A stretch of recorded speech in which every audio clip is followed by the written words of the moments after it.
नमस्कार, मैं पूजा तिवारी। आज का हमारा टॉपिक है उच्च रक्तचाप।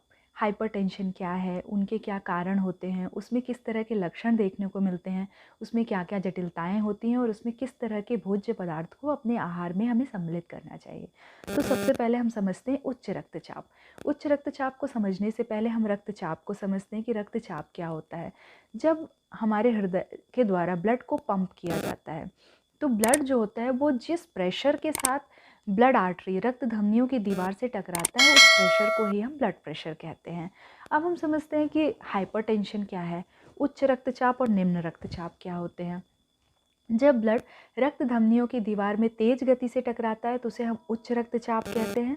उच्च रक्तचाप एक तरीके का साइलेंट किलर होता है। और जब ब्लड रक्त धमनियों की दीवार में धीमी गति के साथ टकराता है तो उसे हम निम्न रक्तचाप या हाइपोटेंशन कहते हैं।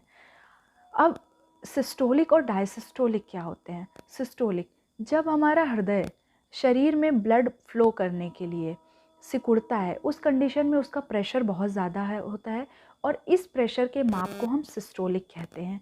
और जब ब्लड फ्लो करने के बाद हमारा हृदय आराम की अवस्था में होता है, उस समय उसका प्रेशर कम होता है और उस प्रेशर को हम डायसिस्टोलिक कहते हैं।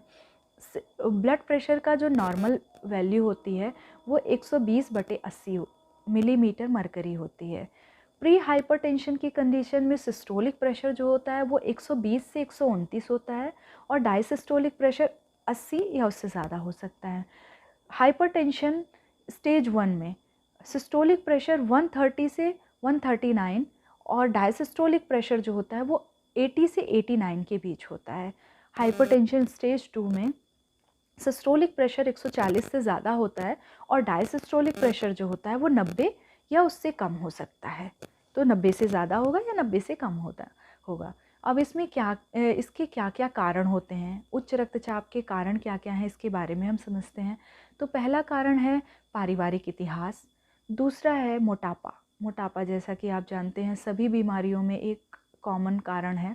और उसके साथ जो लोग बहुत तनाव दबाव में रहते हैं, कुछ बीमारियां जैसे टाइप 2 डायबिटीज़, किडनी की बीमारी, हृदय की बीमारी, थायराइड, और उसके साथ जो लोग बहुत ज़्यादा धूम्रपान करते हैं, बहुत अल्कोहल का सेवन करते हैं और अनहेल्दी डाइट लेते हैं, सही तरीके से सोते नहीं हैं, उनमें हाइपरटेंशन के चांसेस ज़्यादा देखने को मिलते हैं।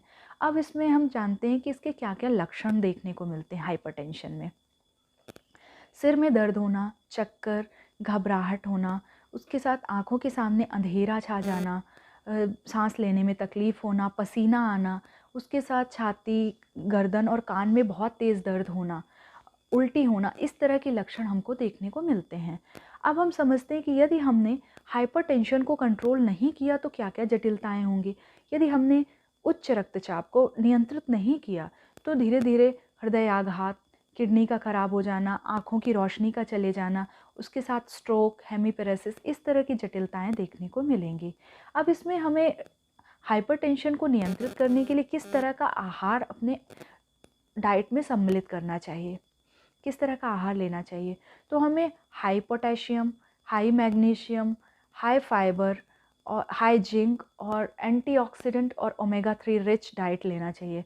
तो हाई पोटेशियम डाइट में हम हाई पोटेशियम फूड जो होते हैं वो बनाना है, केला है, नारियल का पानी है, बादाम है, काजू है, सैल्मॉन फ़िश हैं, ये सब, आलू और स्वीट पोटैटो, ये जो हैं ये पोटेशियम के रिच सोर्स हैं। मैग्नीशियम रिच डाइट लेना चाहिए, तो मैग्नीशियम का रिच सोर्स है डार्क चॉकलेट है, साबुत अनाज में जैसे दलिया है, ओट्स है और कद्दू के बीज हैं, अलसी के दाने हैं और हैं, उसके साथ ही आप चिया सीड ले सकते हैं। ये सब मैग्नीशियम के रिच सोर्स होते हैं। इसके अलावा ऑलिव ऑयल में पॉलीफेनॉल होता है जो कि हमारे इन्फ्लेमेशन को कम करने में मदद करता है। ओमेगा 3 एंड एंटीऑक्सीडेंट रिच में अलसी के दाने, अखरोट, सैल्मॉन फ़िश, ये जो हैं ये ओमेगा 3 रिच फूड होते हैं जो कि हमारे इम्यून सिस्टम को बढ़ाने में भी काफ़ी मदद करते हैं। इसके अलावा जिंक रिच फूड में आप अंडे का पीला भाग हुआ, आप अलसी के दाने, कद्दू के बीज, ये जिंक रिच फूड होते हैं। डाइट में हम अपने लो सोडियम नमक, low sodium high potassium salt use करेंगे, लोना सॉल्ट या सेंधा नमक आप अपनी डाइट में इंक्लूड कर सकते हैं। अब हम जानते हैं कि हमें क्या क्या चीज़ें नहीं लेनी हैं। तो डाइट में हमें एक्स्ट्रा ऊपर से नमक का उपयोग नहीं करना है खाने में। जो खाने में नमक है उतना ही नमक का सेवन करना है। कैफ़ीन का उपयोग ज़्यादा नहीं करना, दिन में सिर्फ एक ही बार चाय लेनी है। अचार, पापड़, चटनी, नमकीन नहीं खाना है, क्योंकि इन सब चीज़ों में नमक की मात्रा ज़्यादा होती है। जो पैक्ड चिप्स वगैरह, कुरकुरे, फ़ास्ट फूड होते हैं, ये हमको अपनी डाइट में नहीं इंक्लूड करना है। ये इन सब बातों का ध्यान रखना है और तनाव दबाव से मुक्त रहना है। अन्य निर्देश हैं कि हमको रोज़ाना आधे घंटे व्यायाम करना अपनी दिनचर्या में सम्मिलित ही करना है।